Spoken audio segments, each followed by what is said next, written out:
পাকিস্তানের যিনি রাষ্ট্রদূত বাংলাদেশে সাম্প্রতিক সময়ে বেশ আলোচিত। গত ২ বছর ধরে বাংলাদেশের রাজনীতিতে পাকিস্তান বেশ অপরিহার্য হয়ে পড়েছে।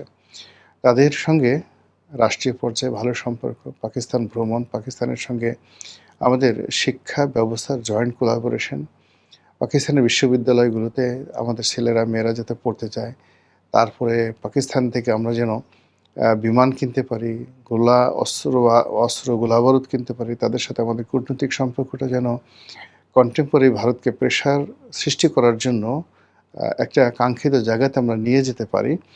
এইজন্য ইউনূস জামানা থেকেই আসলে চেষ্টা করা হচ্ছে, চীনের সঙ্গে চেষ্টা করা হচ্ছে, পাকিস্তানের সাথে চেষ্টা করা হচ্ছে। এখানে চীন এবং পাকিস্তানের মধ্যে ডিফারেন্স হলো চীনের সঙ্গে আমাদের বাণিজ্যিক সম্পর্ক হতে পারে, কিন্তু পাকিস্তানের সঙ্গে আমাদের, যেহেতু পাকিস্তান বাংলাদেশ একত্রে ছিল, সেখানে মহান মুক্তিযুদ্ধের মাধ্যমে তাদের সঙ্গে আমাদের একটা আলাদা যাকে বলা হয় সম্পর্ক তৈরি হয়েছে, ঘৃণার সম্পর্ক, অপছন্দের সম্পর্ক, শত্রুতার সম্পর্ক। আবার একই সঙ্গে বাংলাদেশের সেই মুক্তিযুদ্ধের সময়কালীন থেকে আজ অবধি কোটি কোটি লোক রয়েছে পাকিস্তানপন্থী। পাকিস্তানের প্রবল বিরোধিতাকারী গ্রুপ যেভাবে রয়েছে, পাকিস্তানপন্থী লোকজনের কিন্তু বাংলাদেশে অভাব নাই। তো সেই কারণে পাকিস্তান যিনি পাকিস্তানের রাষ্ট্রদূত, তিনি সবসময় বাংলাদেশে গুরুত্বপূর্ণ ভূমিকা পালন করেছেন। অন্যদিকে পাকিস্তানের গোয়েন্দা সংস্থা আইএসআই, সেই আইএসআইয়ের যে তৎপরতা, এটাও গত ২ বছরে মারাত্মকভাবে বৃদ্ধি পেয়েছে। তো সেই দিক থেকে পাকিস্তানের বর্তমান যিনি রাষ্ট্রদূত রয়েছেন, তিনি অনেকের কাছে পরিচিত, মার্কিন রাষ্ট্রদূতের মতোই পরিচিত। ইদানিংকালে তার যে ঘোরাফেরা, চালচলন, কথাবার্তা সব কিছুই অন্য যে কোনো সময়ের চেয়ে গুরুত্ব বহন করে। তো সেই রাষ্ট্রদূত অলনে ছাড়েন, হাসপাতালে ভর্তি হয়েছেন তার স্ত্রী সহ, এবং বলা হচ্ছে তার বাসায় শর্ট সার্কিটে অগ্নিকাণ্ডের মতো ঘটনা ঘটেছে, এবং এতটা অগ্নিকাণ্ড, সেই অগ্নিকাণ্ডে সেখানে ধোঁয়া তৈরি হয়েছে, জিনিসপত্র পুড়ে গেছে, এবং রাষ্ট্রদূত এবং তার স্ত্রী এতটা আহত হয়েছেন, অসুস্থ হয়ে পড়েছেন যে তাদেরকে দেশের একটি বেসরকারি হাসপাতালে, সেই হাসপাতালে তাদেরকে আইসিইউতে বা সিসিইউতে, একজনকে আইসিইউতে আর একজনকে সিসিইউতে রাখা হয়েছে। তাদের সর্বশেষ, আজকের এই ভিডিওটা যখন আমি করছি, তাদের সর্বশেষ শারীরিক অবস্থা কিন্তু আমরা জানি না। এখন এই যে রাষ্ট্রদূতের অসুস্থ হওয়া, এটি নিয়ে কিন্তু নানা রকম কথাবার্তা হচ্ছে। যারা সন্দেহ করছে যে না, পাকিস্তান একটি জঙ্গি রাষ্ট্র, একটি তালেবানি রাষ্ট্র, এবং সেখানে প্রচুর সন্ত্রাসী কর্মকাণ্ড হয়। তারা বিশ্বের বিভিন্ন দেশে রাষ্ট্রীয় মদতে তারা সন্ত্রাস করে। ভারতের যে মুম্বাই ট্র্যাজেডি, হোটেল তাজে আক্রমণ, এর বাইরে আরও কাশ্মীর থেকে শুরু করে অন্যান্য শহরে বোমা হামলা চালানো, এই কাজগুলো পাকিস্তান রাষ্ট্র তারা তাদের যে গোয়েন্দা সংস্থা, সেই গোয়েন্দা সংস্থার মাধ্যমে ইনসার্জেন্সি চালিয়েছে।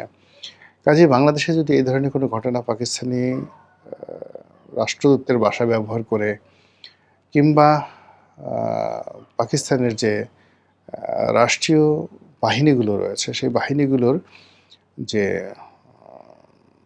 কর্মক্ষমতা, তাদের যে কার্যক্রম, যেগুলো সাধারণত তারা ভারতে চালায়, সেই কাজগুলো তারা বাংলাদেশে চালাতে পারে, এবং এই কাজগুলো করতে গিয়ে, পরীক্ষা নিরীক্ষা করতে গিয়ে রাষ্ট্রদূতের বাসা তো একটা ইমিউনিটি থাকে। তো সেই বাসায় এরকম কিছু হলো কি না, এটি নিয়ে কিন্তু মানুষের সন্দেহ বেড়ে যাচ্ছে। অনেকে আবার এই কথা বলার চেষ্টা করছে যে রাষ্ট্রদূতের ব্যক্তিগত যে সম্পর্ক, নারী ঘটিত কোনো সম্পর্ক, তরুণীর সাথে, কোনো বাংলাদেশি তরুণীর সাথে যে সম্পর্ক, এটি নিয়ে তার স্ত্রীর সঙ্গে পারিবারিক কলহের মধ্যে এই ঘটনাগুলো ঘটতে পারে। আপনারা জানেন যে বাংলাদেশে অনেক রাষ্ট্রদূত আছেন, সেই রাষ্ট্রদূতরা এদেশের অনেক রমণীর সঙ্গে ব্যক্তিগত সম্পর্ক গড়ে তোলেন। আপনারা সেই সৌদি রাষ্ট্রদূতের সঙ্গে একজন মডেলের সম্পর্ক, এর আগে অস্ট্রেলিয়ার যিনি রাষ্ট্রদূত ছিলেন, তিনি বাংলাদেশে একজন অত্যন্ত পরিচিত রাজনীতিবিদ, শীর্ষস্থানীয় ব্যবসায়ী, তার স্ত্রীর সঙ্গে তার অবৈধ প্রণয়, এবং সেই ভদ্রলোকের স্ত্রী বেশ পরিচিত মুখ বাংলাদেশে, তিনিও মিডিয়া ব্যক্তিত্ব।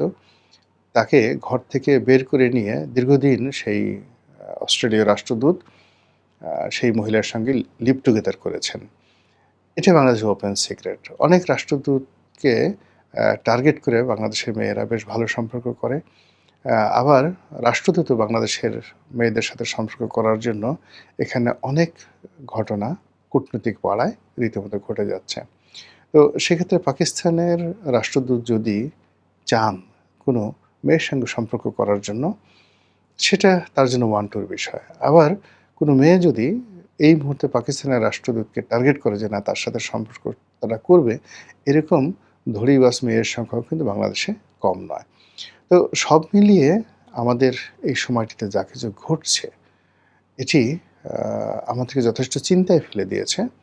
নৈতিকভাবে, রাষ্ট্রীয় কৃষ্টি কালচারের ক্ষেত্রে, আমাদের ন্যাশনাল সেফটি অ্যান্ড সিকিউরিটির ক্ষেত্রে এবং সর্বোপরি আমাদের যে মানুষের মন এবং মানসিকতা, চিন্তা এবং চেতনা এবং পলিটিক্যাল যে স্ট্যাবিলিটি রয়েছে, সেই স্ট্যাবিলিটির ক্ষেত্রে সাম্প্রতিক এই যে দুটো ঘটনাগুলো বললাম, এই দুটো ঘটনা কিন্তু যথেষ্ট প্রভাব বিস্তার করেছে। মহান আল্লাহ আমাদের সবাইকে হেদায়েত দান করুন এবং হেফাজত করুন। আসসালামু আলাইকুম ওয়া রাহমাতুল্লাহি ওয়া বারাকাতুহু।